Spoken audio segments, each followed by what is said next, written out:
Ladies and gentlemen, this is another great edition of Overall Overtime. You hear the sounds of Stevie Wonder, that classic sound can only be selected by a classy person, and that one right here is the one and only Mara of the New York Times. We're going to give her a major round of applause for coming in on this, so let us give her a round of applause on this all the way.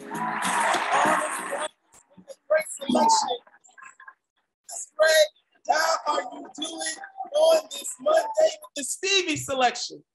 I'm doing fabulous. It's springtime or feels like it's coming anyway. So it's great to be with you. And not only that, with you selecting Stevie, and we'll lead to who your outro song is in the end. But is Stevie your favorite music artist of all time, or is it another? It's another, though I love Stevie always. But it's really Aretha who's my all-time favorite. Oh, we will transition to that wonderful, wonderful Queen of Soul and her amazing legacy. What is your favorite Aretha song of all time then? My favorite Aretha song of all time is Oh Me, Oh My, which is, in my opinion, the most underrated Aretha song ever. I mean, I love all of her. I love everything she's ever done. You're never disappointed with her, but it's beautiful. It's about love. And it's just, it's just infectious in the best way. You get a major ding sound for that right there. Indeed, because that is just that's when you know you're dealing with a true Aretha Franklin connoisseur. Did you like, by the way, the verses that had Gladys Knight and Patti LaBelle? Because they had the verses, if I can remember. Did you get a chance to see that, or? I'm not now. I need to go do the research. Maybe I have to check it out. I just, I've just been jamming to that song for a couple of years now in the pandemic. I love listening to the sounds of Black Joy, Stevie Wonder, Aretha Franklin. I mean, the list is, there's some modern ones too, some heroes. I mean, Lizzo. Come on. Yeah, did you like Lizzo's new yes, track right there? It really hit me hard, but I can't wait for the rest of the album. And then with John Baptiste speaking of the embodiment of Black Joy, him getting that Grammys, although maybe, I don't know if the ratings may have been that ideal, but that whole celebration, at the very least, where it felt like one time Black people didn't get screwed over for music recognition, whatnot, but him winning like a whole Grammy, and people may try to say CBS, but he is the embodiment of joy. I don't know if you heard that album or felt about his music, but do you feel that way about John? Of course, I think, and of course I do. And I have to say, I mean, that's a great example, but Black people are very good at joy because, we have to find it to survive, and we just have a lot of spirit and soul. And so there's always something going on. And certainly in the music world, it's just a great way to express ourselves. Well, you certainly have that whole spirit and soul with this great career that you have built all the way with this, in terms of being one of the best voices, not only cable media, but best in terms of the pen in the op-ed section with that. But instead of just building about the issues of today, this is about you with this and what led to this whole career. And we had a funny conversation where I literally thought that New Rochelle was weird, like you grew up in the whole Impetus, which is a lovely place, by the way, no doubt. But you corrected me on this, where you were from a certain special place that I'll let you bestow for the viewers of this. Well, that's thank you for that extremely generous, very generous introduction, Andrew. Yeah, I'm actually originally from Brooklyn, so Brooklyn's in the house. I live in Brooklyn now, full circle. I'm from Prospect Heights, so yeah, that's where I'm originally from, and very proud to be from Brooklyn. It was a different place, but it was just as fly, honestly. And no, I did live in White Plains in high school, so less exciting, but another diverse place, lots going on there. And so I'm from Brooklyn though, originally. Yeah, don't get it twisted. As a proud Bed-Stuy partisan that I am all the way, this any Brooklyn love with it.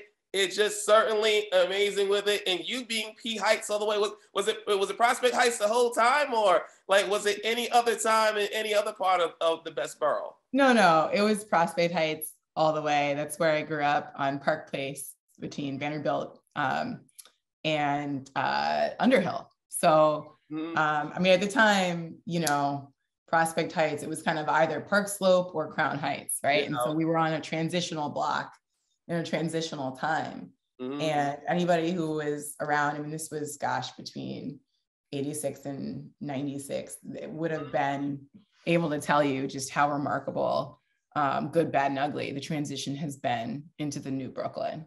So, I mean, it's the best of times and the worst of times. I mean, you drive by the Brooklyn Art Museum and you see Black Lives Matter on it and you say, wow, this is beautiful. The social, the cultural, the political capital. And I think just the respect and the love for like Blackness and Black people in some ways, among all groups is just beautiful. And it makes Brooklyn a great place to live for everybody. At the same time, the political power and just the suffering, we still have so far to go.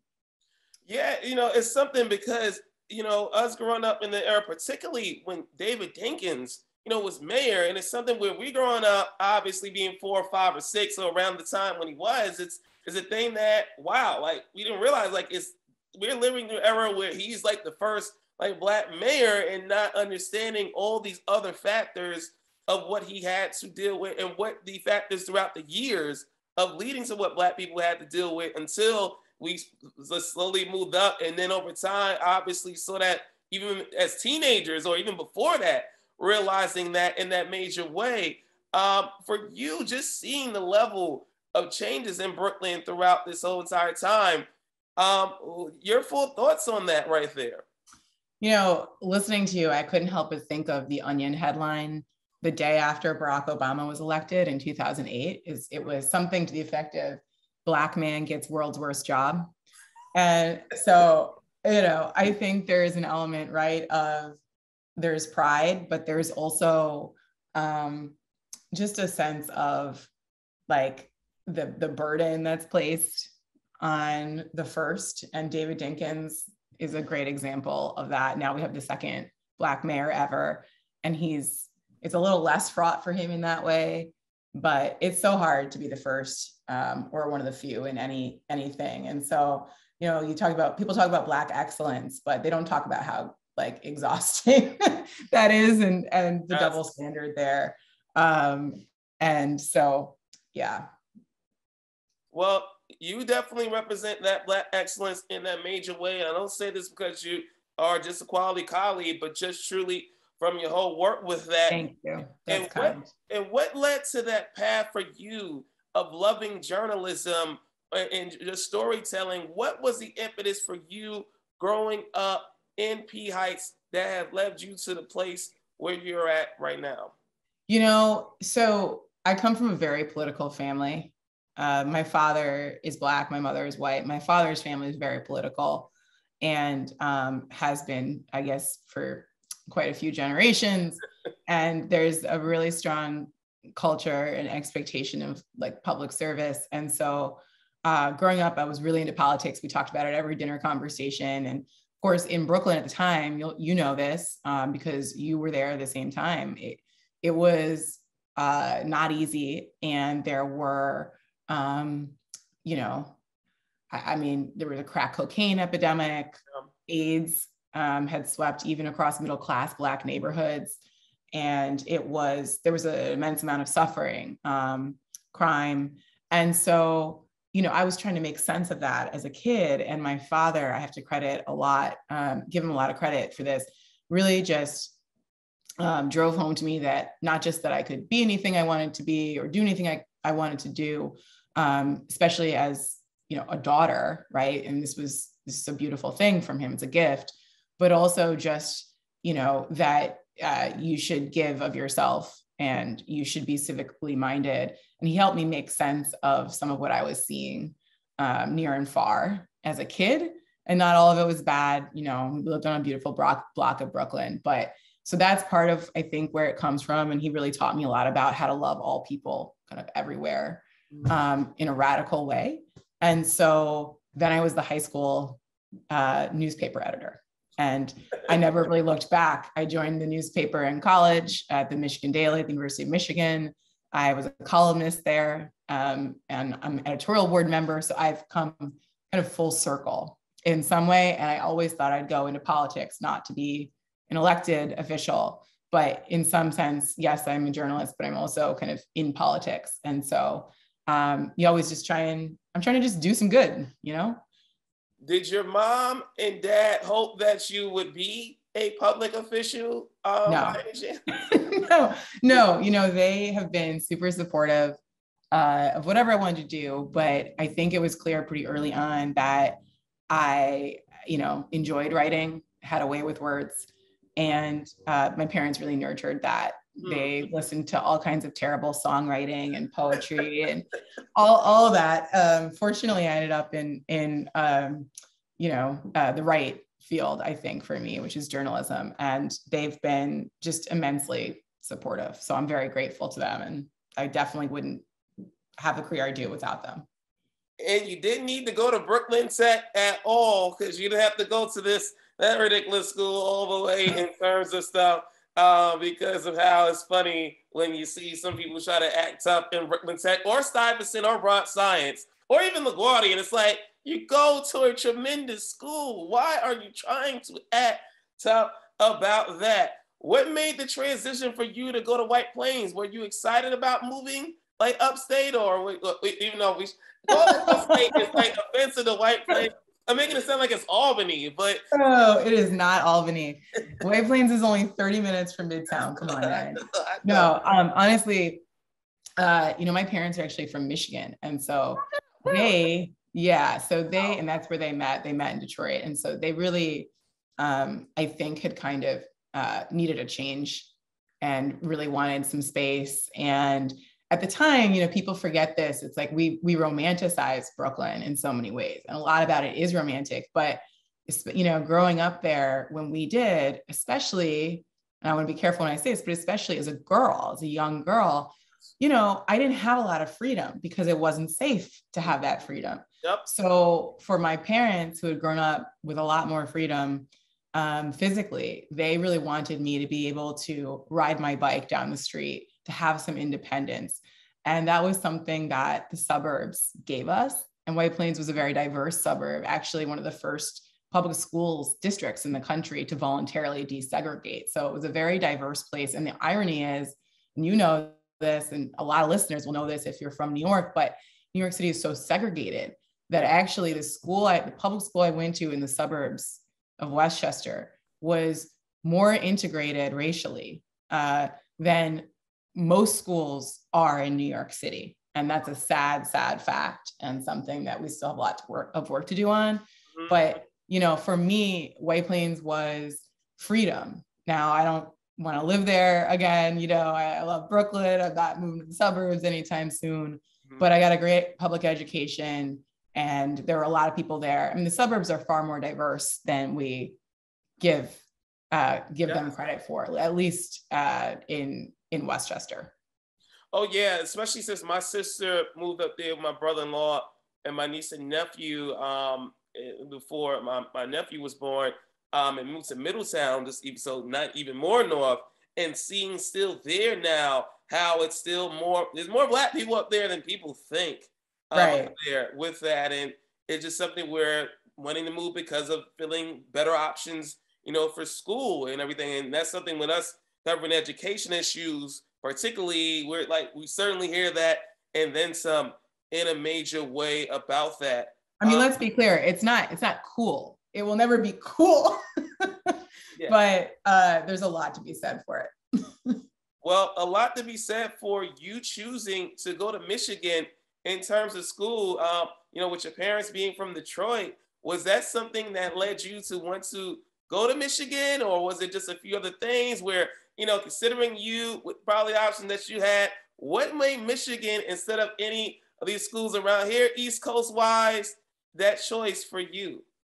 Growing up in the city, I wanted a college campus. I wanted something different. I fell in love with Ann Arbor. Neither of my parents went to U of M, actually, but my grandfather, my dad's dad, did in the 40s. And he actually, couldn't afford to stay there. And so he ended up graduating from Wayne State. And so this is, in some ways, kind of full circle. And it was important to my family, but I just loved it. And there's a lot of New Yorkers there. There's a long history between the University of Michigan and New York, yes, in part because, right, and that's in part because Jewish families Jewish Americans were not allowed to enter Ivy League schools for a long time. And so they developed a really close relationship with Michigan. And so there's been a long connection between the Jewish community in New York and University of Michigan, which is a beautiful thing. And so, that just, makes that New York, Michigan connection even stronger. And it was a great fit for me. I'm really grateful to have gone there. It's a little bit of a cult, which anybody will know. Yeah, especially if people see Adam Schefter, from the NFL Insider. He went to Michigan and he mentions that almost all the time. Yeah. That in a major way. Do you have any Michigan State friends or Ohio State friends? Okay, I don't have any Ohio State friends, but I do have we are a house divided. My aunt was actually an administrator at Michigan State. And and she was a provost. And my cousin went to Michigan State. And so we are a house divided in that way, but no, I don't play with Ohio people. Oh my goodness, that is real. So let me ask you, if it was, even though it's not possible because of the divisions that they're in, but if there was ever a Big Ten title game between Michigan State and Ohio State, it sounds like it would be Michigan State that you would go for. I would root for Michigan State every time. Go Spartans. Oh my goodness, that is so quality. With that, didn't know that your family was at Michigan State in terms of that side. That's pretty awesome. And I wonder how they responded when you said you were going to Michigan. How did they respond? No, they loved it. They loved it for me. Like I said, my grandfather did go to U of M, so he was the first one. So I just kind of finished what he started. And from here on out, my hope is, all my future children will go to Michigan. No, I'm kidding. I don't actually, it's just a fun tradition. It's actually part of the reason I went to Michigan is because truly it's such a political campus. Mm-hmm. And again, for me, that was a part of the appeal. And so it didn't disappoint in that way. I learned more about politics at the University of Michigan. And it really prepared me for New York politics and in some way American politics later on. So nothing but love for that school. And at least you don't have to deal with Bill O'Reilly legacy like I had to deal with at BU. So I can't imagine. Woo! Was he on buildings, or was his name on buildings, or? Thankfully, thankfully that wasn't the case.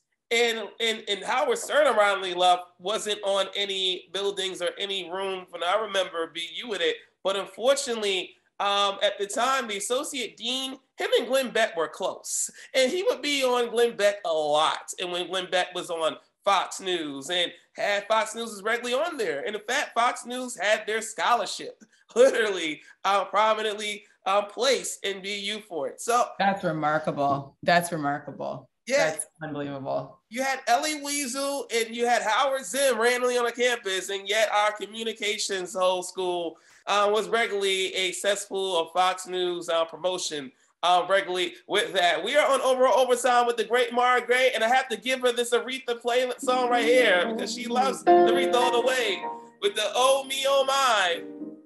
Everything to keep you boy. Had to give it all the way for her with this classic, wonderful, timeless artist. I have to ask you about this moment right there with Aretha in terms of at least legacy of this posthumously about. Did you see in terms of the Grammys after that was supposed to give her a tribute, but yet they had Madonna literally give her the most cringe festival, narcissistic tribute towards it. Did you see this monstrosity No, I actually didn't see this. And I guess that's just because here's the thing. I mean, I wish the Grammys were more with it, but just because of that reputation, I'm not like, oh, let me go watch the Grammys. So I love Madonna, who's also, by the way, from Michigan, as is Aretha Franklin, but I don't need Madonna to tell me about Aretha Franklin. Nope, at all. So. And it was not a Michigan or Michigan greatest moment. Let's just say that. You would have hoped that she would have captured that, considering how Madonna's had so much, Black friends and upbringing around her, but it's still Madonna with that. And unfortunate. You have done so well not to watch that at all with this. And another thing that you've done well with this in terms of someone, because I ran track and still try to run, is being ever running. Did you run in high school by any chance? Or oh no, I used to hate running, which is kind of a funny thing. I was an athlete. I mean, a gymnast. I was a pitcher in softball. Oh, you had the softball going? I was a good pitcher, actually. I was pretty good. So I was an athlete, but I was a swimmer too. But I did not start running until a little over a decade ago. My aunt got very sick with leukemia. And so I started running as part of Leukemia and Lymphoma Foundation to raise money for her. And so it just became very therapeutic for me. After she died, she passed. And I really stuck with it because for me, that's my meditation. So. Yeah. And by the way, Jenny Finch has nothing on your softball skills. Did you pitch it? Like the way, did you think about wanting to play it in college or? No. I think, I love sports, but I was more into the fraternity style Michigan Daily newspaper. By that point, I was not going to be a Olympic softball player. So I was very happy to do it just for fun. Yeah. Transferring that love of writing towards journalism, because you being like your college paper for your high school paper too, right? I was the editor-in-chief of my high school paper. And then in college, I was a columnist and news reporter. Yeah. Don't talk your stuff, Top Queen. Talk your stuff all the way. I'm basically qualified for nothing else, Andrew. So that's the flip side. Well, hey, probably also some regular hosting on TV here and there. Good lead towards that. At the very least, you got the segment point down packed with it.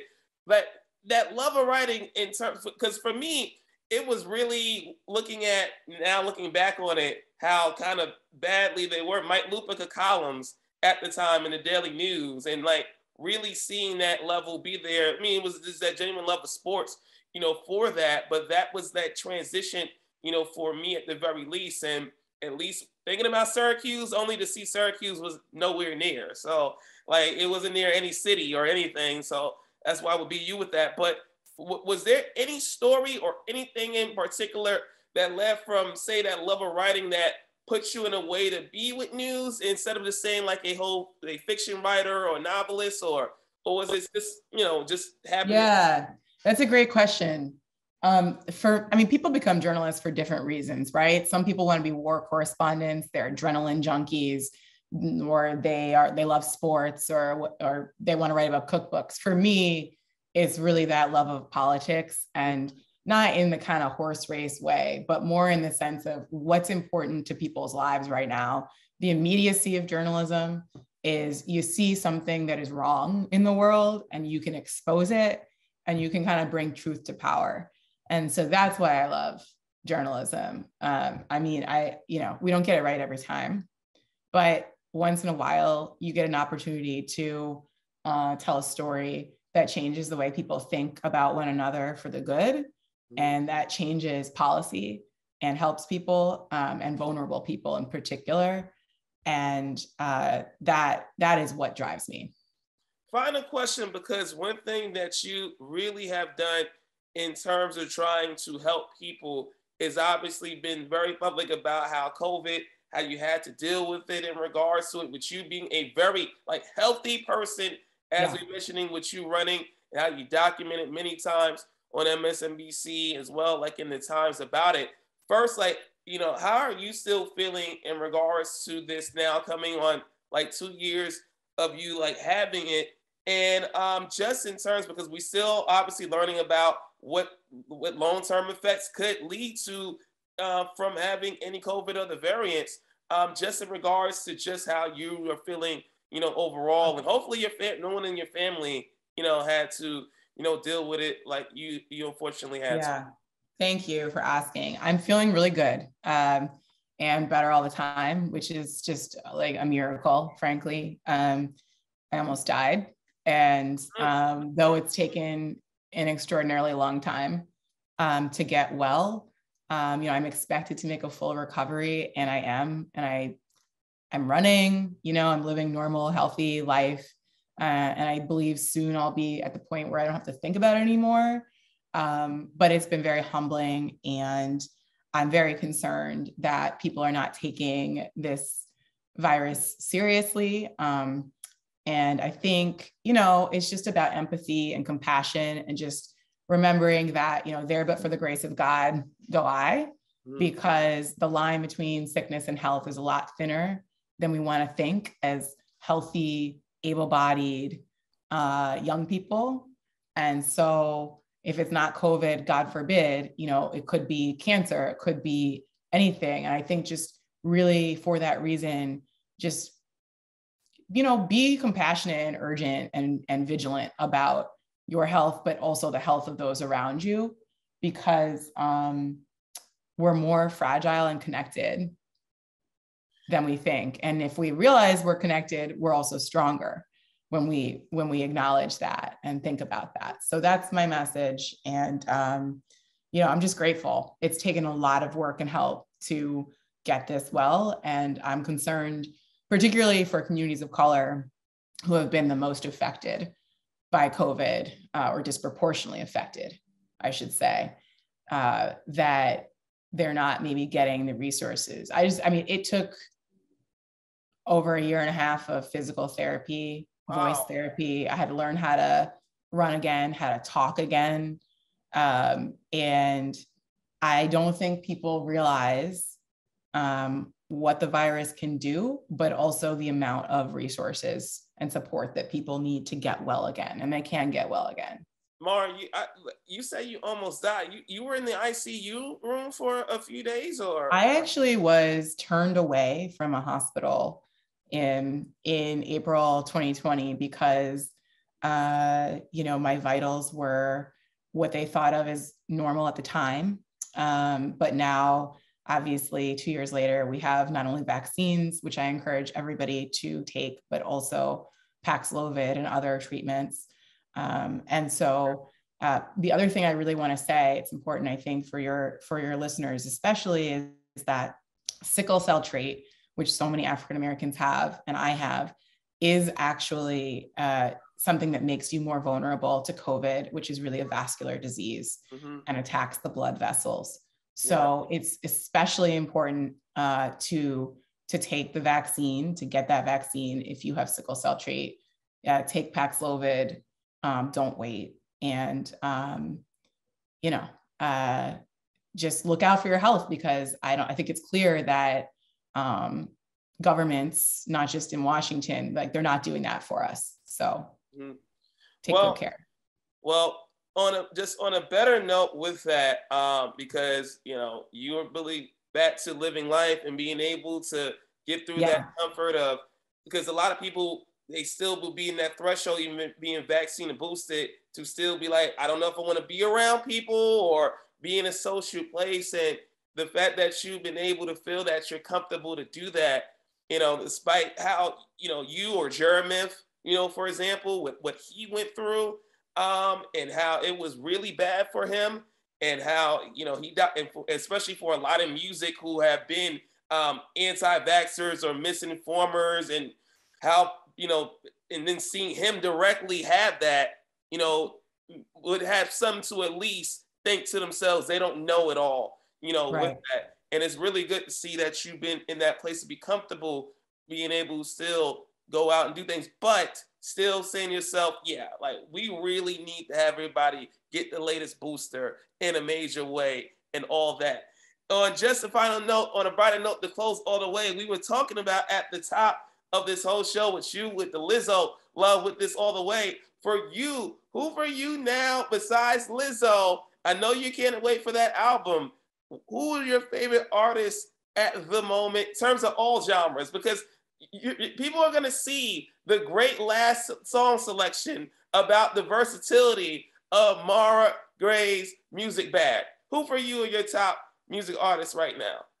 Listen, I'm a New Yorker, so if I didn't mention Cardi B, hey, come on, Cardi B, and Cardi B and Lizzo for me, just that's where it's at. But I have a pretty diverse, kind of taste in music, and so I love oldies.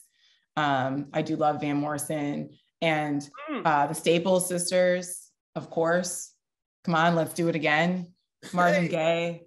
You can tell that my family is from Detroit, right? I come from this Detroit family. So, and of course I share a name with Marvin, but yeah, I mean, you could just down the list. I love country music too. I like Blake Shelton. I love Dolly Parton. I was about to say Dolly. Do you give Dolly the love? No, I love Dolly Parton. I mean, she's a hero of mine. Talk about just longevity. She's like, it's like the Queen of England. It's like, just, you have to just admire the staying power. And also somebody who's just a great humanitarian, turns out. Yes. And seems to like Black people. So how about that? Like in true solidarity, too. Yeah. Dolly, she really walks the walk and is long. Walk the walk. Well, I wish her and Patty would have, and Gladys would have a whole collaboration. I hope it happens because they're friends. Or the great Dionne Warwick. I mean, she is incredible on Twitter in a major way. DW, right. Legends. And of course, and I'm going to give like one shout out just because I think it's so fun. And I recently discovered Clarence Carter, I'm embarrassed to say. And I got to say, it's really like not suitable for work, but y'all should check it out.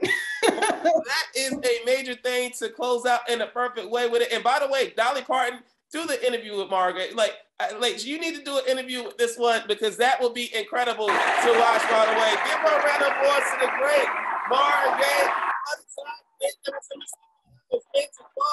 As she mentioned, the great sir that is Van Morrison with Sweetest Thing in a major way. This has been a great edition of Overall Overtime. Yeah, show out the prayer. We'll see you later, y'all. Peace and stay well.